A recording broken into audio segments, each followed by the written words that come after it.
How to fix GDI plus Windows error in Windows 11. To address GDI+.dll. File error, try, 1. Run the SFC scan as admin.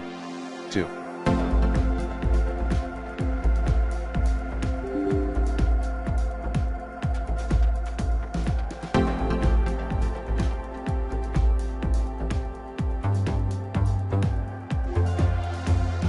Run the power troubleshooter.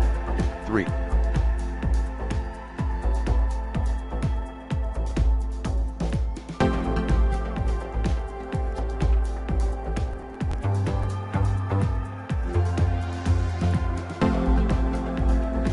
Update the graphics card driver using the recommended Avast driver updater in this video guide. 4. Check for Windows Update. 5. Run the software in Windows Clean Boot.